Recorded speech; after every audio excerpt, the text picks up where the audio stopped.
Hello friends, welcome back to my channel. I'm Kristen and I'm happy to have you here. Today's video is going to be two parts. So it's going to be my November wrap up and my December TBR, along with a little bit of information about a December readathon I am taking a part of. So sit back, relax, enjoy, and let's get started. Our eyes, we let go of disguise.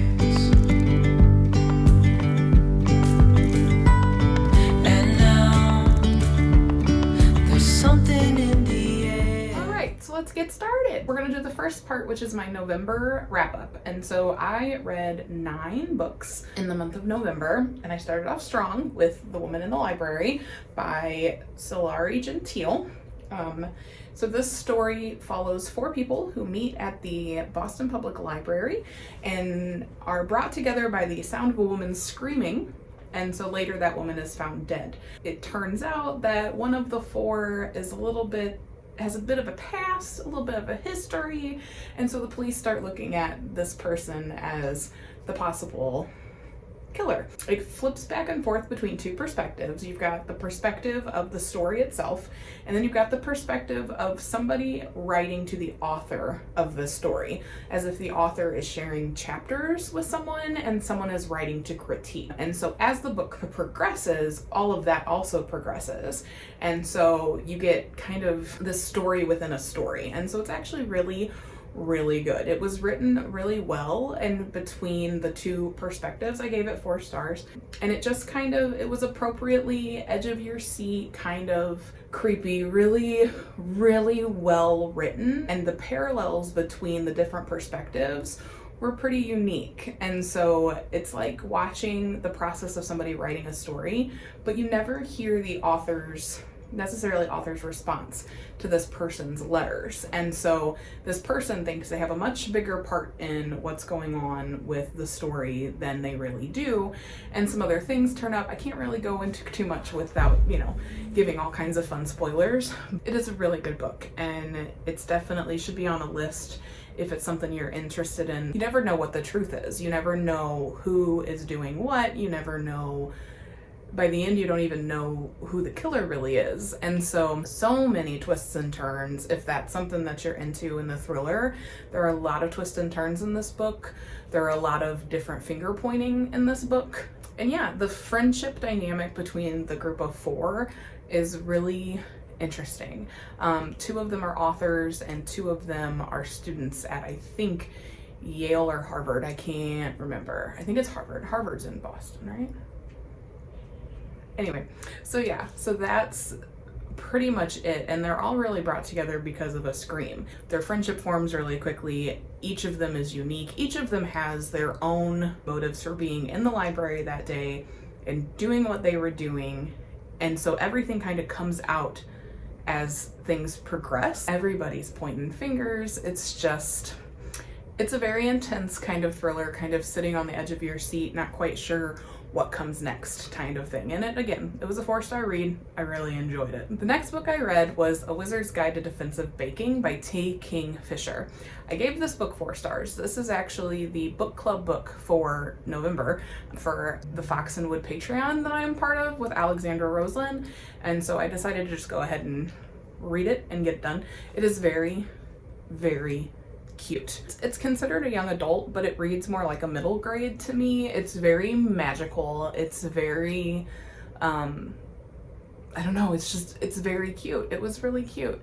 And it definitely rang true of like finding yourself, being okay with who you are, learning that maybe your part to play in life is bigger than you even thought it was.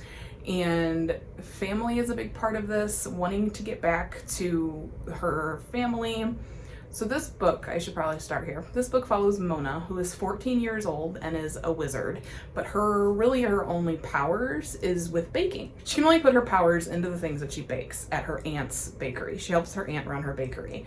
She has a sourdough starter that is kind of like her familiar, and she created him and he lives in their basement, and she makes gingerbread men dance, and it's very cute. But really she doesn't feel important. She doesn't feel seen. She doesn't feel like she has as much to give as some of other wizards and witches that have immaculate, amazing powers.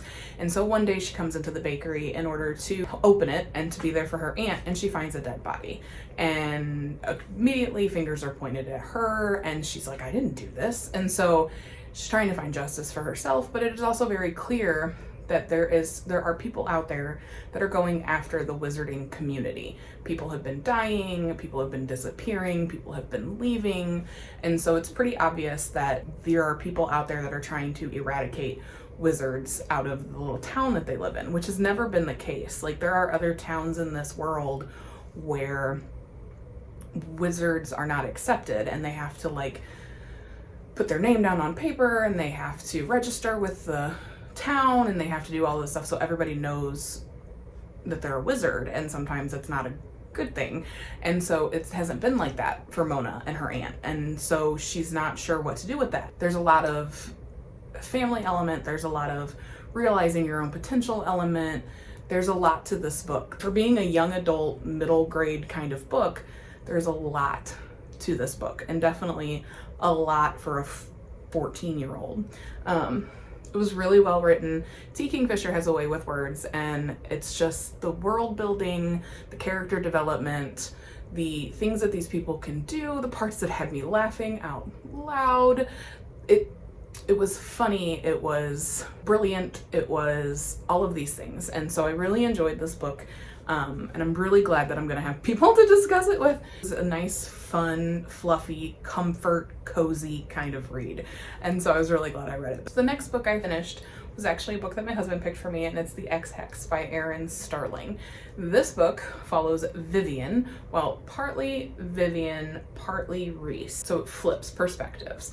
And so Vivian and Reese were dating a long time ago. They break up, and she nurses her broken heart with vodka and magic. Never mix vodka with your magic. She ends up putting a curse on him that she thought was just a joke, but when he comes back to town 9 years later, suddenly all of these terrible things start happening. It's almost like he has really bad luck. Come to find out that this curse that her and her cousin actually put on him is actually a very real curse. It didn't go the way they really planned it, but it's definitely a very real curse. So suddenly they all have to work together to figure out how to make this curse go away, because Reese's family is a big part of the town and helped create it and all of this stuff. And it's got the town has a very Stars Hollow vibe, if you know what I mean, from Gilmore Girls.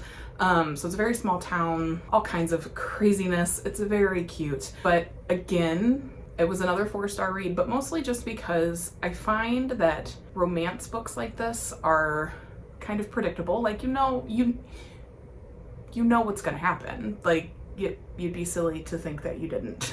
And so I really enjoyed it. I love magic vibes. I love witches. I love all of that. And so I did really enjoy this book. And the storyline itself, there were parts of it that were unpredictable. The romance part is very predictable, but the underlying story plot is not. Like, there were parts of this that I was like, huh, okay, I didn't see that coming. And there are parts of this that were laugh out loud funny too. And like I said, the storyline does take an odd turn. It's not a bad turn. It's not a bad turn by any means.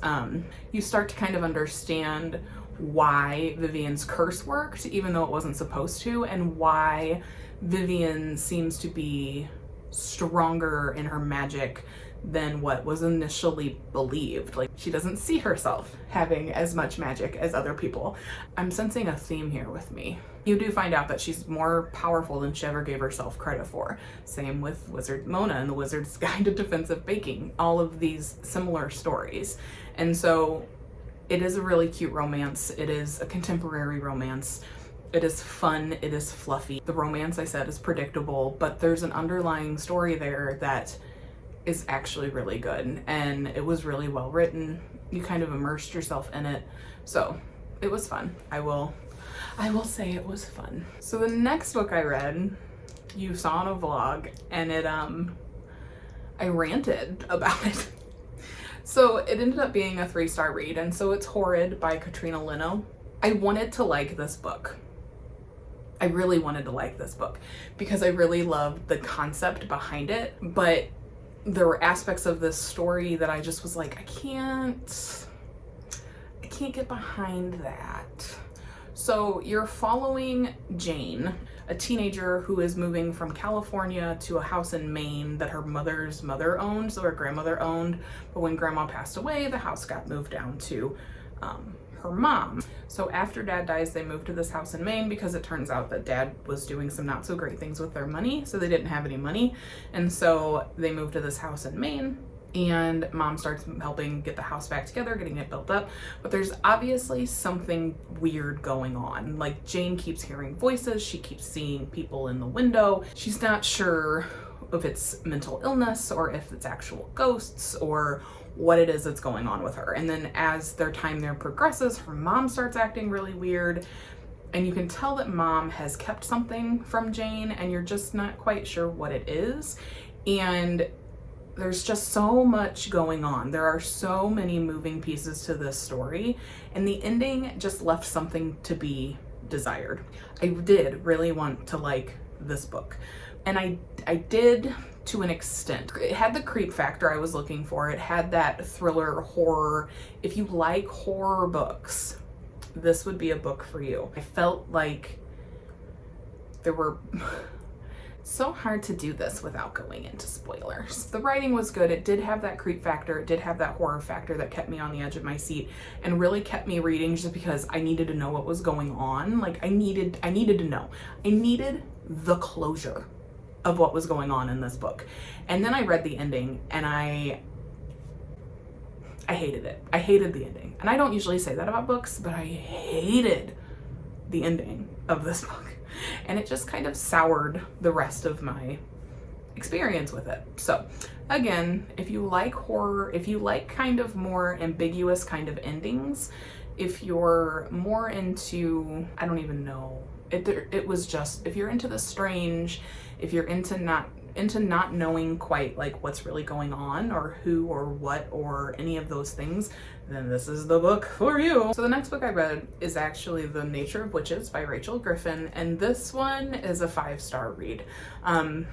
This book was phenomenal. It's hard to put into words. So this book follows Clara, who is considered an ever witch. In this book, each witch kind of is attached to certain seasons, and so their powers are more powerful, they work better in their seasons: summer, winter, fall, spring, that kind of thing. But as an ever witch, Clara should be able to manipulate powers and use powers from each and every season, and so you're following her story as she's being trained in that. But the thing is, she never asked for this power. She doesn't want this power. She has had too many things happen to her that have caused her to decide that this power isn't worth it. And it really looks into grief and the power of grief, and it looks into parental death, and it looks into all of these things that make kind of a person who they are. And it's really fantastically written. Her struggles become completely understandable. You understand why Clara is the way Clara is, and you understand why she pushes people away, and you understand why she's not really willing to give herself to somebody else and how she struggles with that. And again, it's another story of a girl not knowing how strong they really are and trying to figure that out and understand themselves a little more. It is a journey of experiences. It is a journey into realizing your own abilities, things of that nature, and it is wonderful. It is extremely well written. Rachel Griffin she's great. She's great. Again, 5-star read for me. Highly recommend it. Yes, I think I'm a Rachel Griffin stan. We're good. So then for the Baby It's Cold Outside readathon, I read 12 Sleighs of Christmas by Jacqueline Frost, and I gave it 4 stars. This is a very cozy murder mystery. That's exactly what it is. It is a cozy murder mystery, and it takes place on a Christmas tree farm. I mean, let's go. Let's do this. And so basically it follows Holly. Holly has come home to Mistletoe, Maine, and she is there working on her family's tree farm because of a breakup. She was supposed to get married on Christmas Eve while they broke up, and so now she's home and she's trying to figure out where she's gonna go with her life, what comes next for her. And while she's home, someone ends up dead on the tree farm property. Because the finger has been initially pointed at her dad, she jumps on the investigation. But then it becomes less about it being focused on her dad and more because it's dirtying the name of the reindeer farm. And that's when her parents do their best work. That's when they get the most money. That's their season, obviously. And so she is determined to figure out who done it in order to get her family's good name back. And so she ends up working with the sheriff to figure it out, except the sheriff doesn't want her to be working the case because it's dangerous, but she does it anyway because, I mean, it's a murder mystery. I don't know what you expect. By the end of it, it's a cozy murder mystery, whodunit. And I will say this about it. I didn't know. Like, I had a suspect, I had a thought, I had a thing, and then it was like, nope. Okay, so who could have possibly done this? Because you really have no idea until like the very end, in my opinion. I mean, other people could think differently, but in my opinion. So yeah, it was good. It's well written. There's more of them out there. I think there's a series, but you don't have to read the other books. It does end nicely. But again, it was a nice little start to the holiday season. So yeah, it was good. I enjoyed it. And I also really enjoyed that readathon. So then the next novella I read was The Deal of a Lifetime by FREDRIK BACKMAN. This book is 63 pages long, and how FREDRIK BACKMAN manages to put so much emotion and just tear at your heart in 63 pages, I don't know how he does it. I don't know how he does it. It was a 4-star read, but it's written like a letter to this guy's kid, and the guy has not been the best dad. He hasn't been around, and so he's basically writing this letter to his kid about why he chooses what he chooses in this particular story.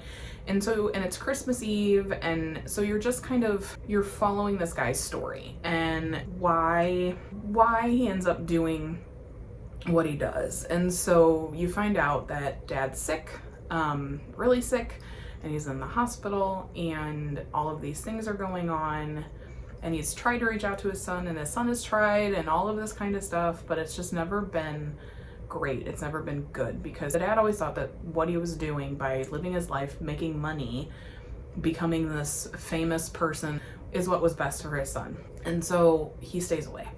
And so the story, the 63-page heart-wrenching story, is about a dad who ends up making a self-sacrificial decision and how that works out and why he does it. So yes, it's 63 pages, but it's got pictures, and the book is only about like this big and this wide, and so it doesn't take long to read. It maybe took me 20 minutes in all honesty, because there's pictures, there's blank pages, there's full pages of pictures, there's all of that. But again, it is really good if you want something to pull at your heartstrings that takes place on Christmas Eve. Then this is the one for you. This is the one for you. So then the next book I read was In a Holidays by Christina Lauren. So this book is Groundhog's Day meets Christmas. I gave it 4 stars, mostly because there were parts of it that dragged.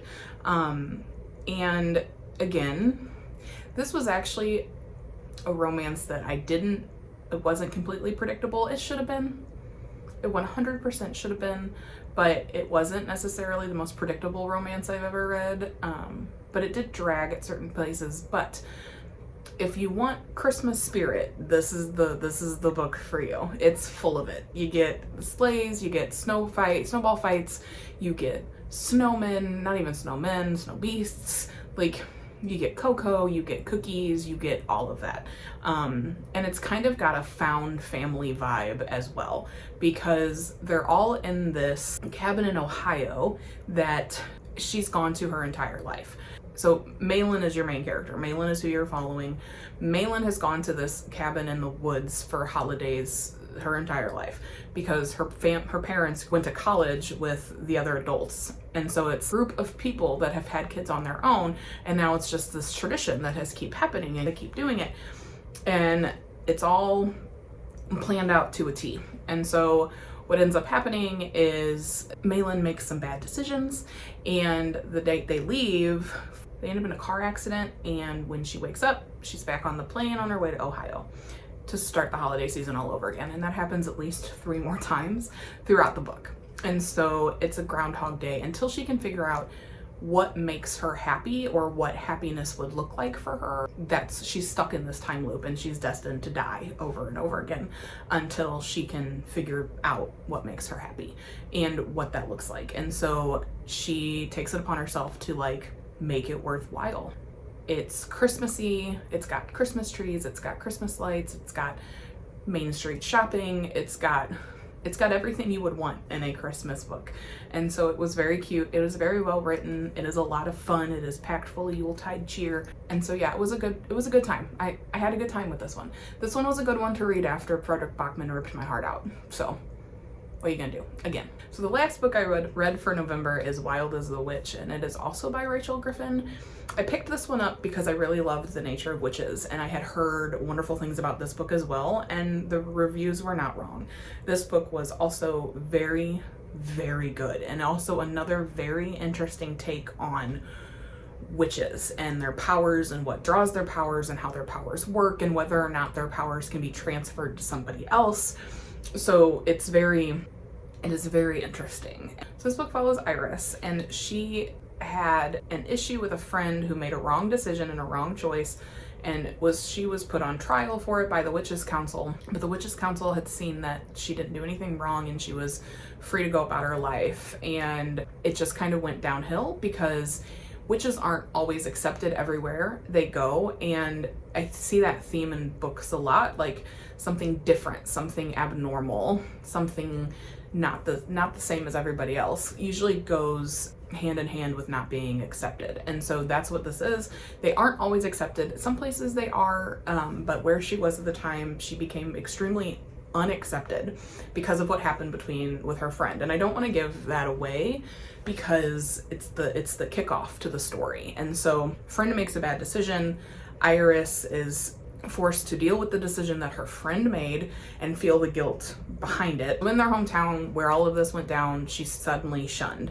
And so her and her mom make a decision to leave the town they're in and go to Washington and start a animal refuge because Iris and her mom, both of their magics are attached to animals. And so they work with animals, they help animals. That's just kind of what they do. That is what they decide to do. They open a wildlife animal refuge, and they help animals that are endangered and all of that kind of stuff.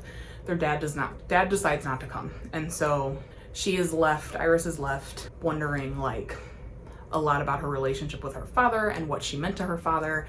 She is feeling a lot of guilt over what happened with her best friend. She's struggling with her own identity. She's afraid to admit that she is a witch. There's all of this stuff going on.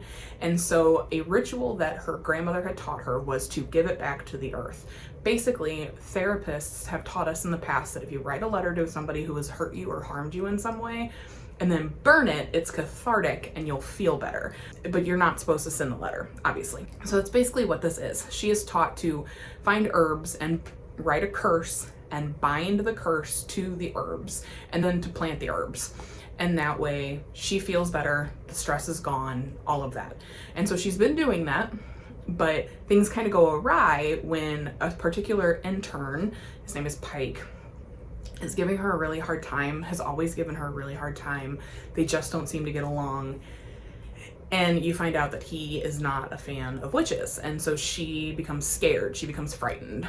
And so she attempts to relieve that fear and that stress by writing a curse for Pike, and binding it to herbs and sending it to the earth. But it all goes wrong when she does that, and then it hits an owl. And in this world, an owl is an amplifier. And so it would mean disastrous things if something were to happen to that owl. And so she and Pike, because of her mother's pushing, are out on an adventure to find this owl and hopefully get to this owl before it dies. Because if it dies, Pike will be cursed and it will cause ramifications all over the place. And so it is a journey to self-discovery, romance. There is a romance that blossoms, of course, and it's just this learning to be okay with yourself and accepting consequences as they come to you and understanding that choices we make can have consequences. It's really well written. It was a 5-star read for me, and I highly recommend it because it is just it's a great little journey, and you feel all the feels. You feel for her because, I mean, the reason she is the way she is just, it's understandable. It's always so understandable why these characters are the way they are. It's easy to read, it's quick to read. It was honestly the first book I ever annotated, and that was a lot of fun, and I think I will be doing it again because it just has a lot of things that people can relate to, like feelings of stress, feelings of unhappiness, feelings of not knowing where you fit in the world, wondering what you did to make someone leave. So there's just a lot of that. And so it was really good. I really enjoyed it. And if Rachel Griffin writes another book, I'm in.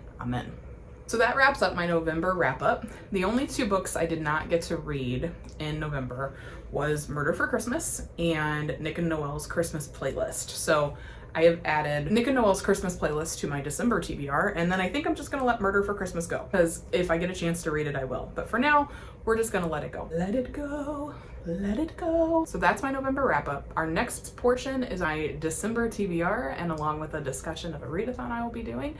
So I will probably be in a new location for that because my lunch break is wrapping up and it is time for me to get back to work. So I'm gonna wrap this up, and then I will see you in a little bit with my December TBR.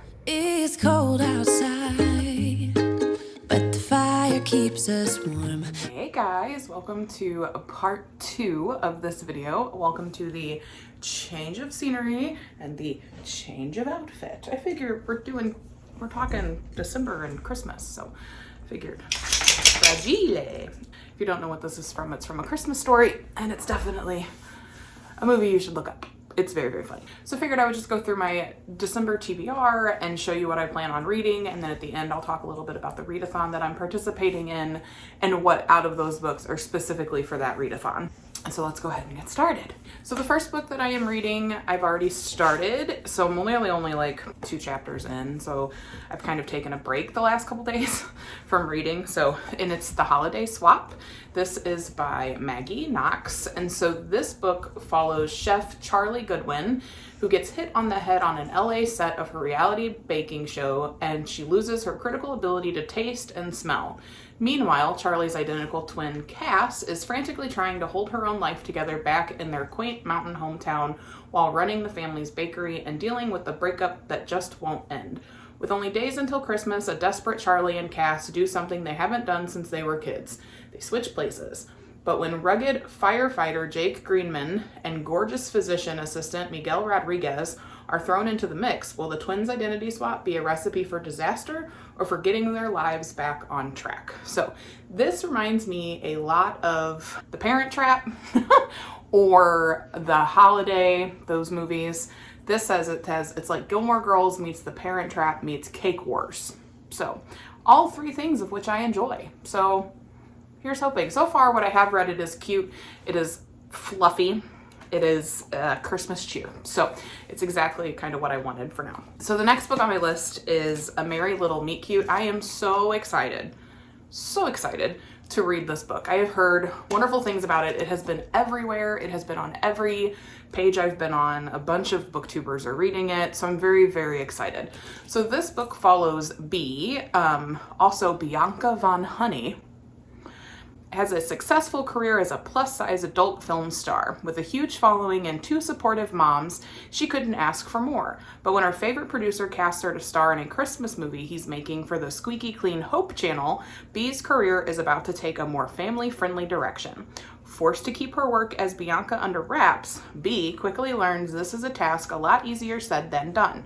Though it all becomes worthwhile when she discovers her co-star is none other than childhood crush Nolan Shaw, an ex-boy band member in desperate need of a career rehab. Nolan's promised his bulldog manager to keep it zipped up on set, and he will if it means he'll be able to provide a more stable living situation for his sister and his mom. But things heat up quickly in Christmas Notch, Vermont, when Nolan recognizes his new co-star from her closed doors account. Oh yeah, he's a member. Now Bee and Nolan are sneaking off for quickies on set and keeping their relationship a secret from the Hope Channel's execs. Things only get trickier when the reporter who torpedoed Nolan's singing career comes snooping around and takes an instant interest in mysterious newcomer Bee. And if Bee and Nolan can't keep their off-camera romance behind the scenes, then this merry little meet cute might end up on the cutting room floor. So I'm very excited. The amount of representation in this book alone makes me happy, let's just be honest. I mean, look at it. It looks like it's absolutely perfect for December, and so I'm very, very excited. So then the next book I'm going to read at some point in December, this is in no particular order, but let's be honest. So the next book for December that I plan to read at some point is A Christmas Carol.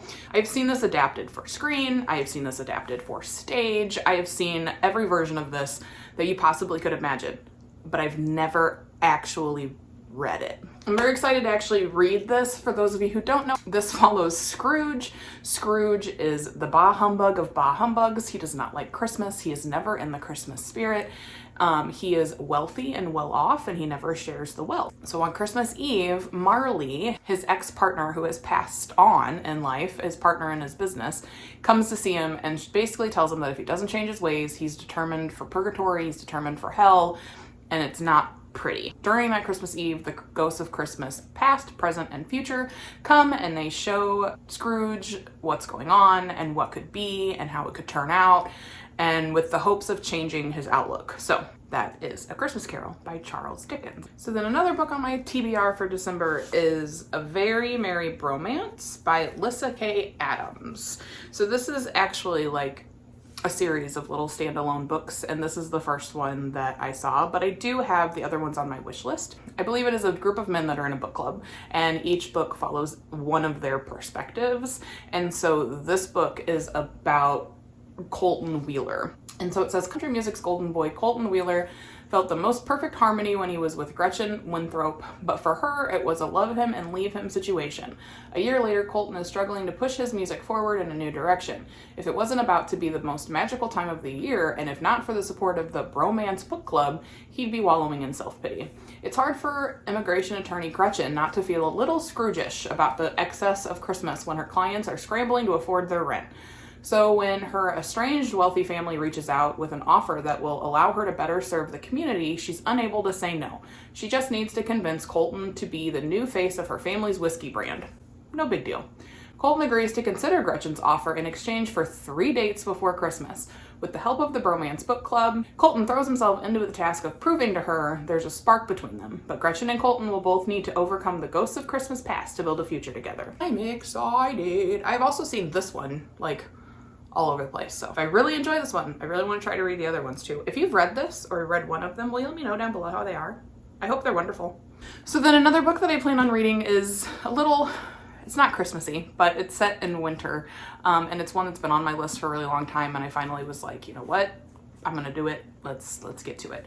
So it's Six of Crows. So this is by Leigh Bardugo. I've read the Shadow and Bone trilogy, but I have not moved on to Six of Crows yet, or the duology that is. So this is about a Ketterdam, a bustling hub of international trade where anything can be had for the right price. And no one knows that better than criminal prodigy Kaz Brecker. Kaz is offered a chance at a deadly heist that could make him rich beyond his wildest dreams, but he can't pull it off alone.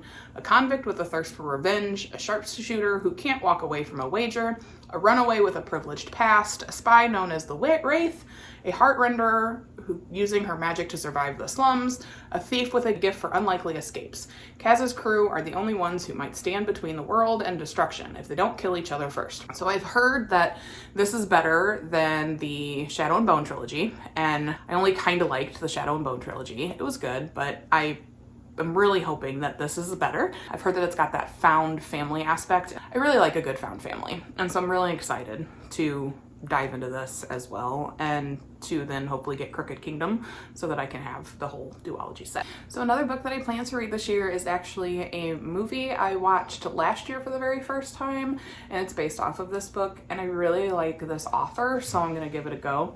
It is a middle grade, so we'll see, because I have a little hard time with middle grades, but the nice thing about middle grades is they're usually pretty quick, and that is A Boy Called Christmas. I've already downloaded it to my Kindle because I got it from my library, and so I was able to download it to my Kindle with Overdrive. And so this follows a little boy named Nicholas who lost his mom a really long time ago, but they call him Christmas. And so, oh, I have my laptop here.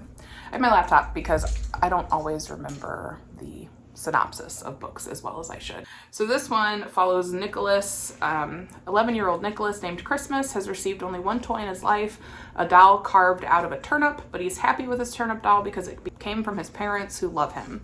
Then one day his father goes missing and Nicholas must travel to the North Pole to save him. Along the way, Nicholas befriends a surly reindeer, beats a troublesome troll, and discovers a hidden world of enchantment in the frozen village of Elfhelm. But the elves of Elfhelm have trouble of their own. Christmas spirit and goodwill are at an all-time low, and Nicholas may be the only person who can fix things, if only he can reach his father before it's too late. I watched the movie last year with my family, and it was really good. So what I'm kind of hoping to do is read this and then be able to watch the movie with my family again, because there's certain movies we watch every year. I usually put them in a spinner online, and so that's usually how it picks whatever movie we're watching. So like we always watch National Lampoon's Christmas Vacation, we always watch Christmas Story, we always watch A Muppet Christmas Carol, or just a Christmas Carol. We watched the Jim Carrey animated one too. We watched the Santa Claus 1, 2, and 3. I just started watching The Clauses on Disney, and so I'm very excited. I'm very excited for that because that was my Christmas movie, The Santa Claus with Tim Allen. That was my favorite Christmas movie. It is still my favorite Christmas movie. And when they said that they were doing a TV show for Disney Plus, I was in. You didn't have to convince me. You don't have to convince me to hang out with Tim Allen as Santa Claus. You just don't. Justin and I started watching that. We got the first 3 episodes in. It's corny, but it's cute. All right, so then the other books that I don't have the physical copies of yet because they're at the library and they're getting them all together for me. I'm going to be looking at my laptop to look up the synopsis because, like I said, I'm not always great with synopses. Synopses? What's the plural of synopsis? Synopsis? I just had a der moment. The first book is The Vanderbeekers of 141st Street. And so I've heard a lot about this. It's another middle grade. I get all of my middle grade recommendations from Lexi over at Alexandra Roseland, just so you know. Well, Lexi and Gavin, they're my middle grade go-tos.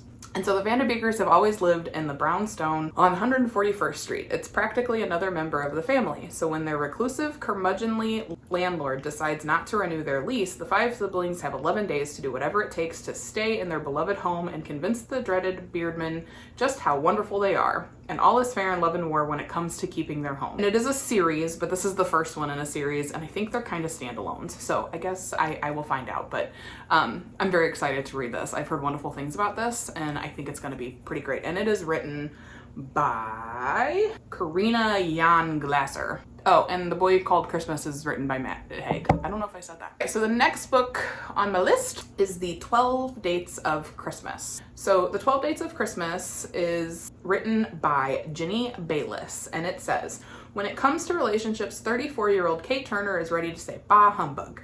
The sleepy town of Blexford, England isn't exactly brimming with prospects. And anyway, Kate's found fulfillment in her career as a designer and in her delicious side job baking for her old friend Matt's neighborhood cafe. But then her best friend signs her up for a dating agency that promises to help singles find love before the holidays. 23 days until Christmas, 12 dates with 12 different men. The odds must finally be in her favor. Right? Yet with each new date more disastrous than the one before and the whole town keeping tabs on her misadventures, Kate must remind herself that sometimes love, like mistletoe, shows up where you least expect it. And maybe, just maybe, it's been right under her nose all along. So this is going to be another fun, predictable romance that I'm actually going to probably love. I'm going to love it. Because I do. I love the predictable romances. They're warm, they're cozy, they're sweet. And this is going to be another one of those. And I'm very, very excited. So then I'm going to read Nick and Noelle's Christmas playlist. It was on my list for November. I didn't get to it. Nick Winter is just out of the military and his Christmas homecoming is not going as planned. What was supposed to be a memorable holiday with his longtime girlfriend goes sour when he learns she cheated on him while he was stationed overseas. At least Nick can rely on his usual shift at the family Christmas tree farm with his best friend Noelle Carter and her endless supply of Christmas tunes to lift his spirits. A night of fun together is just what he needs to forget about his ex. But then they kiss, and it feels so right. If Noelle can turn Nick's blue Christmas merry and bright, this might be the last Christmas Nick spends with a broken heart. This year, they'll be rocking around the Christmas tree as a couple as long as Nick's ex doesn't go standing under any mistletoe. So I am really looking forward to this because I really like the movie Nick and Nora's Infinite playlist, and I really love the music in that, and I love how they tied music into the story. And so I'm really hoping that they do that with this too, because I'm crazy into music. I'm eclectic. I love any kind of music. Just let me try it out, see how it goes. My oldest would disagree with me because they claim I don't like their music. I've never listened to their music, but I have to be honest, 13-year-olds today listen to some strange stuff. Just saying. So then the final book on my TBR for December is Green Glass House by Kate Milford. And so this book is, it's wintertime at Green Glass House. The creaky smuggler's inn is always quiet during the season, and 12-year-old Milo, the innkeeper's adopted son, plans to spend his holidays relaxing. But on the first icy night of vacation, out of nowhere, the guest bell rings, then rings again and again. Soon Milo's home is bursting with odd, secretive guests, each one bearing a strange story that is somehow connected to the rambling old house. As objects go missing and tempers flare, Milo and Meddy, the cook's daughter, must decipher clues and untangle the web of deepening mysteries to discover the truth about Green Glass House and themselves. I'm also very excited for this one. I've heard really good things, so I'm excited to read it. I feel like it's got the cozy winter vibes that I'm kind of after. So we'll see. I want cozy for Christmas. I was going to just do nothing but like fun holiday romances, and that's a lot of what this is, but that's literally all I was gonna read. I was gonna read smutty holiday romances just to like recharge the batteries, but I decided to mix it up just a little bit. And so I threw in some of my favorites, which is fantasy, and so magic and mystery and stuff like that. So on to the readathon. So this is a month-long readathon that I am participating in as a Patreon for Alexandra Roselyn, and it is the Journey to the Candy Cane Ball. And I'll show you the map. This is the map. It's another like game board, and so we have to make it to the Candy Cane Ball. We have to start at the Ice Palace, go through the Gingerbread Village, play in the Snowball Battlefield, go to the Sweet Sugar Plum Sweet Shop, go to the Fairy Tale Inn, ride the Polar Express, and then arrive at the Candy Cane Ball, which is a ball inside of a snow globe. I mean, how much more Christmassy can you get? So that is the plan. That is the month long. It starts today, because I'm posting this on December 1st. So it starts today and will go until the 31st. And so I think what I'm gonna do to mix it up a little bit is I'm gonna try to do weekly vlogs, because December is my favorite month of the year, and we do a lot of things throughout the week that are very Christmassy, at least I do, and I always take the last 2 weeks of the year off to recharge my batteries. And my kids are on Christmas vacation, so I try to find some things for them to do, and then that way I'm not trying to work and balance my children at the same time. We have lots of fun Christmassy kind of things planned, lots of visits to Christmas lights, cookie baking, movie nights, movie days. I mean, it's gonna be fun. And so I decided to kind of do, instead of a weekend vlog, I'm gonna do a weekly reading vlog. So now what I'm gonna do is I'm gonna show you my TBR for that specific readathon. And since I have a month to read these books, I will probably do like a readathon book and then a not readathon book, and a readathon book and then a not readathon book, because there's other things planned for the readathon that aren't necessarily just reading. And as I film, I will talk about them, but I'm not going to give any advance notice because I don't want to, and I shouldn't have to. This is my TBR for that. So that is where A Christmas Carol will come in, Very Little Meet Cute, Six of Crows, Green Glass House, and then the Vanderbeekers of 141st Street. Each of these books tie into a prompt, which is on the path. So each of these little stops is a prompt. Each of these books match up with a prompt from the map. So that's all I'm gonna say. So I'm very excited. I'm very excited to do the readathon. I'm excited for it to be December. I'm excited for Christmas. I'm just excited for it all. Hope you guys are looking forward to the holidays. I know the holidays can be hard for some people. They're hard for me sometimes as well. And so I hope that you're looking forward to it. I hope you find joy in it. I hope you find peace and calm as well. Thank you for watching my video. If you've read any of these books, comment down below your thoughts. If there's other books that are just like your Christmas go-tos, I want to know. I want to know what they are, because I know that people have like specific books they like to read every Christmas, and I'm sure that A Christmas Carol is on the list for some people. And so I want to know, what's your go-to Christmas book? If you want to leave me a tree emoji, works for me. I'm very excited. Tree, Santa hat, I don't care. Find something. Find something Christmassy to leave me down below to let me know that you got to the end of the video. If you like what you see, go ahead and like and subscribe down below.